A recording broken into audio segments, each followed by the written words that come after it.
Cars Plus. McDonald's of Guam, I'm Loving It, and King's Restaurant, serving your local breakfast, lunch, and dinner favorites for over 45 years.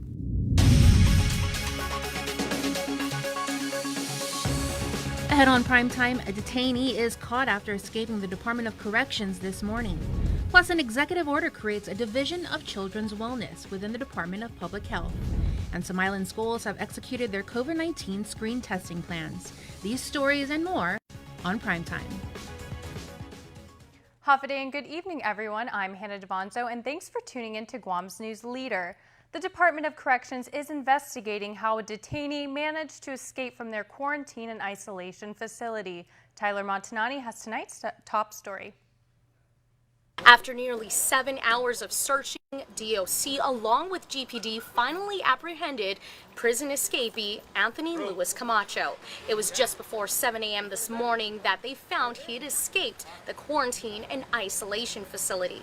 DOC Director Joe Carbolito and Police Chief Steve Ignacio made the announcement during a joint press conference in Manilao. Shortly after 12:30 p.m. today, the escaped prisoner was located on Petmanenti Street in Hyundai, Mongmong, right behind the Benson store. He was picked up in May on a parole violation and recently tested positive for COVID-19. During a head count Tuesday morning, it was discovered that he had escaped, and apparently he may not have acted alone. At the time that he was apprehended, he was in the custody of another individual, and that individual is also in our custody, and he will also be brought in for questioning. The chief confirms he was caught inside a car in Mongmong with a second unnamed individual. The nearly 7-hour search included officers from DOC Special Operations Response Team, or SORT, and GPD's Special Operations Division, working collaboratively to catch Camacho. While he faces additional charges, the investigation now turns to how he managed to break out in the first place. This incident will be investigated by the Department's Internal Affairs Division to determine the facts surrounding today's escape. Camacho, in the meantime, has been in and out of DOC as far back as 2013 for terroristic conduct, burglary, family violence, theft, aggravated assault, and reckless driving. Reporting for Guam's News Network, I'm Tyler Matanani. The Attorney General's office has issued a legal opinion that states raises to the Guam Housing and Urban Renewal Authority Executive Director and Deputy Director cannot be paid out retroactively. The opinion was issued in response to a request from Public Auditor B.J. Cruz following the discovery by his office that personnel action forms appeared to have effective dates retroactive to the date that salary adjustments were authorized. According to the AG opinion, there is no law authorizing retroactive pay for GURA's executive and deputy directors. Additionally, retroactive pay raises are prohibited for unclassified employees or officers of the government of Guam unless specifically authorized by law. The AG's office has requested written confirmation from the GURA board that any payments made were or will be made in compliance with Guam law. Meanwhile, since November 2019, the OAG and OPA have teamed up to tackle the misuse of public funds and work to increase transparency. Local lawmakers want answers about questionable $11,000 raise given to an unclassified employee who'd only been on the job for 1 month. Here's more. Senator Sabina Perez has oversight over the Department of Revenue and Taxation, and she wants more information about an unclassified employee that managed to jump 6 pay grades in just 4 weeks of being on the job. According to documents obtained by KUAM, the $11,000 raise for Special Projects Coordinator Julie Cruz was approved by the director, Daphne Shimazu. Cruz ran as a Democrat candidate for mayor of Molesu in 2020. Her raise takes her from a salary of $45,000 to $56,268, making more money than several seasoned employees. In fact, according to the staffing pattern for DRT, a supervisor in the Tax Enforcement Division makes a little over $40,000. A supervisor in the Collections Branch makes $34,000. And in the record-breaking Income Tax Processing Division, the supervisor makes almost $41,000. Cruz is the recently created call center supervisor. Sending a bad signal to the public, many of whom are unemployed, right? There's, 11,000 plus that are unemployed. And to see that, people are getting these huge pay raises. Senator Perez isn't the only local legislator making noise about higher pay for unclassified hires. Minority Senator Tello Taitagui. Transparency is definitely not there. Accountability is definitely not there. Justification is not there.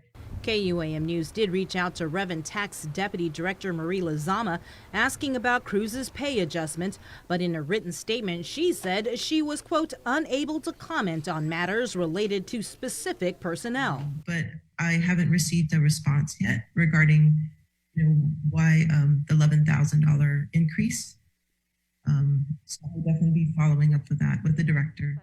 Meanwhile, the pay adjustment has prompted Senator Taitagui to introduce a bill that would mandate Guam autonomous, semi-autonomous, and line agencies report all hiring quarterly to the legislature. The measure would also require agencies to report the salaries of hires, the funding source they're being paid from, and any raises or pay adjustments given that are outside of the normal merit system increments. Reporting for Guam's News Network, I'm Sabrina Salas, Matinani. Sessions resume Wednesday when senators will take up a bill to correct the local war claim law. Senator Frank Blas Jr. says he believes discussions should focus on only that measure and removing an amendment that was mistakenly added that could balloon the cost of the program. But there's a new bill that's been introduced to expand eligibility, similar to what the mistaken amendment does. Blas says that there's a much different discussion. We're trying to fix, okay? That figure is close to $10 million. Okay, what 220 proposes is now something in excess of $150 million. And it's not just the huge increase in cost that concerns him. It's the fact that Guam is using its own money to pay for the never fulfilled obligations of the Japanese and U.S. governments. We were given the assurances that placing it or using Section 30 monies was just that language was just a placeholder, and that it was necessary to have that language as placeholder so that we could continue the discussion, but it was not the intent. So at the end of the day, we're going to get permission we were getting permission from the federal government to use our money to pay what they were supposed to pay. The bill to be discussed Wednesday is exactly the same as the one that was supposed to be sent to the governor, but without the amendment that removes the filing deadline, thus opening the claim to be potentially thousands more people. Citing an urgent need for more local child care support and services, the governor has issued an executive order creating a new division of children's wellness within the Department of Public Health. Nestor Lecanto reports. Our situation is serious. In her executive order, the governor noted the gaping shortfall in assistance that prompted a state of emergency at Child Protective Services in January. The Department of Youth Affairs took over to address a severe backlog in case referrals and will now relinquish that job to the new Public Health Division, which Deputy Director of Social Services Terry Uggan will oversee. He says it's actually been their vision for some time to separate the Bureau of Social Services Administration, or BOSA, into a division of its own. This is really not actually uncommon practice either for other protective services throughout the states as well. To actually have a division where programs such as Child Protective Services are more of not necessarily a standalone, but a lot more energy, a lot more focus is directed towards it. The new division will be composed of 2 bureaus, Social Services and a new Child Care Services. And the governor also described in her order how thousands of local families are in urgent need of child care services as the existing capacity fills just 6%. There is federal dollars that are available that help build capacity for these child care centers. Things around the reorganization or a little bit of the renovation within the facility, help with onboard and training, really putting into place, let's say if a child care center nursery is wanting to update, say, a computer system for children to be able to learn a lot more. It really is a pocket of money to help people actually get back into the workforce, to help stabilize the community. Governor Leon Guerrero has ordered that the new division be up and running by January 1st. For Guam's News Network, I'm Nestor Lecanto. Public Health confirmed that the CDC's team public health advisor, lab subject matter expert, and senior epidemiologist are all on island. They are here for 3 weeks and will look into Guam's dead on arrival cases. Public Health PIO Janela Carrera.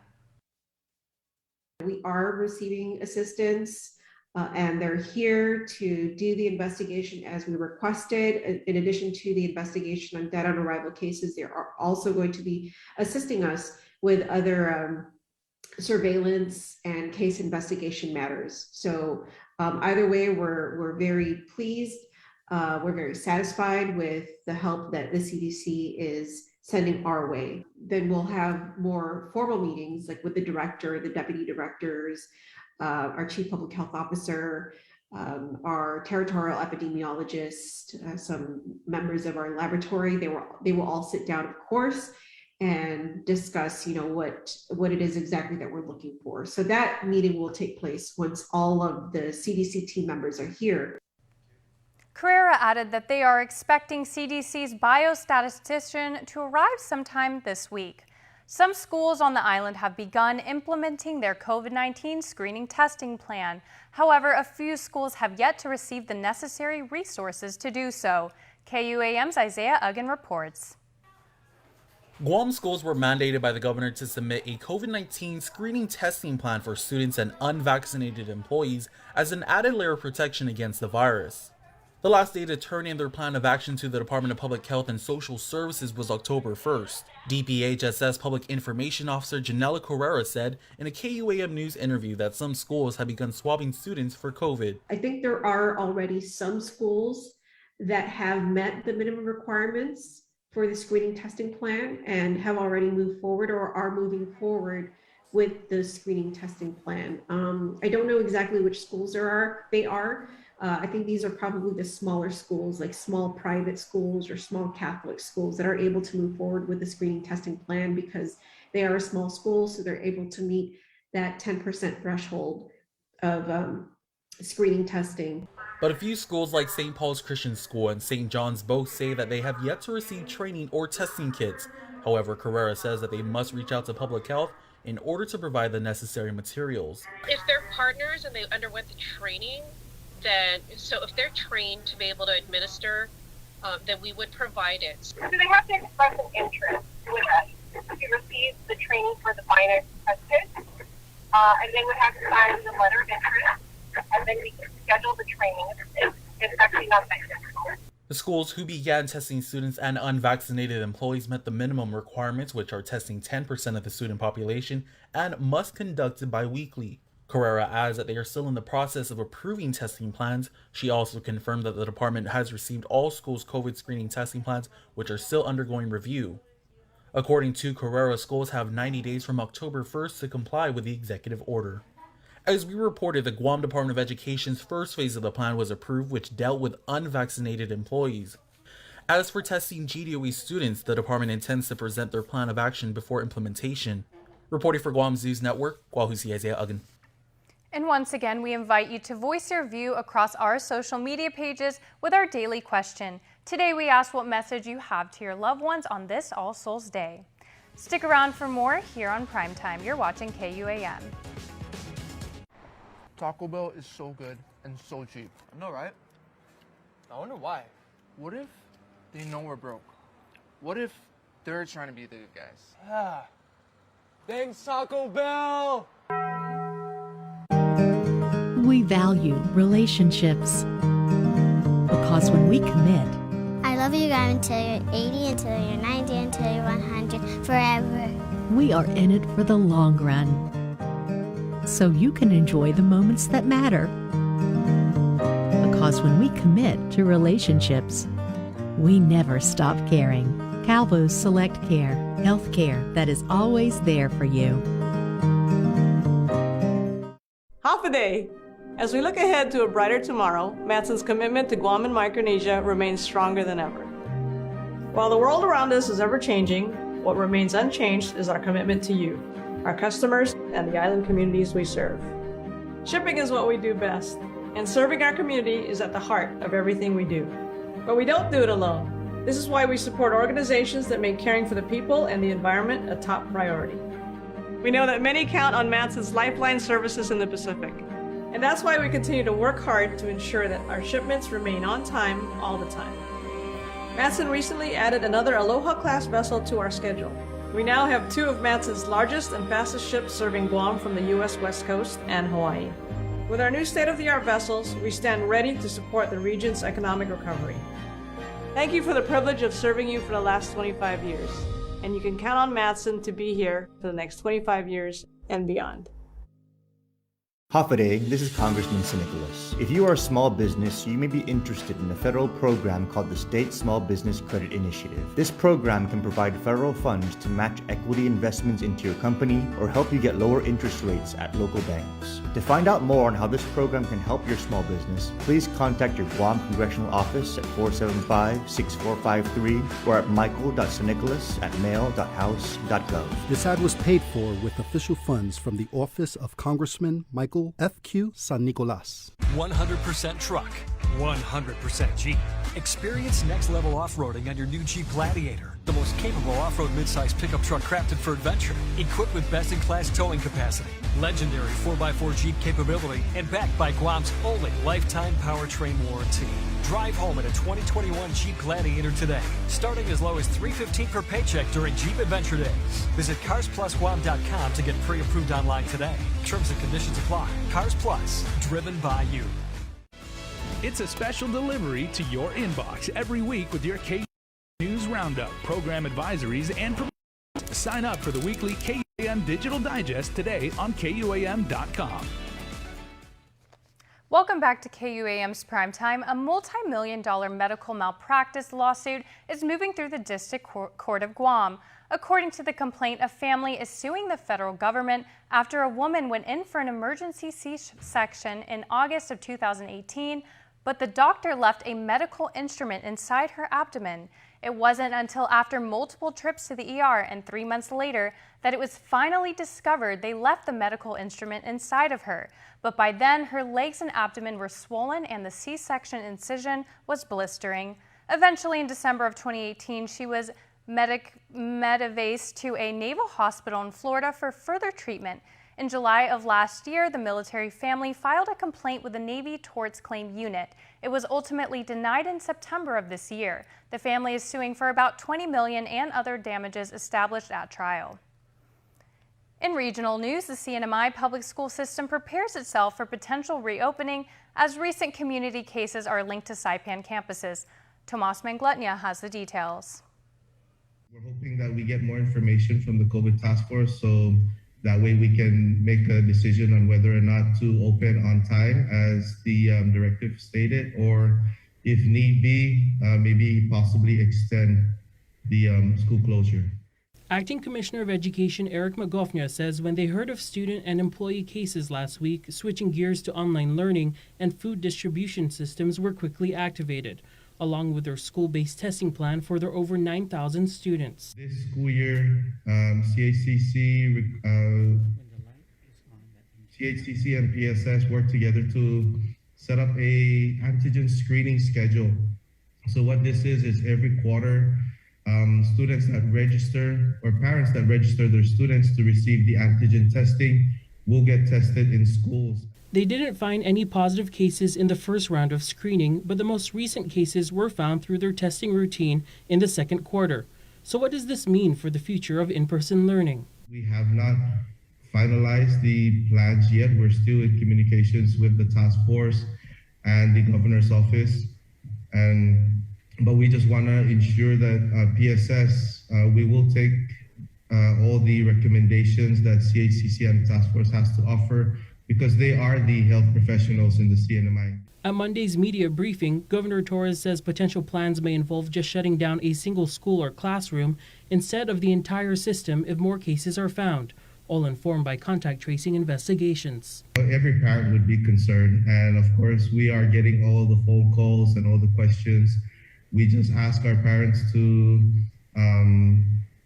please work with us as soon as information is made available to PSS, we will disseminate that information. And we also want to ensure our parents that health and safety remain our top priority. He says 90% of the public school staff are vaccinated as eligibility for the vaccines expands. Several of their schools have reached 80% of students being fully vaccinated. Tomas Manglona for KUAM News. You can view the full interview on our KUAM YouTube channel. Guam is one step closer to having a chief medical examiner. The Commission on Post-Mortem Examinations voted unanimously to select Dr. Kenny Sue for the position. The search committee recommendation was based on his experience, education, and interviews of all eligible candidates. The Commission has accepted our recommendation of Dr. Kenny Sue as a candidate for the Chief Medical Examiner position. Just for the record, we cannot and have not had any discussions with Dr. Sue on compensation, and that is going to be our next request. The search committee of AG Levin Camacho and Dr.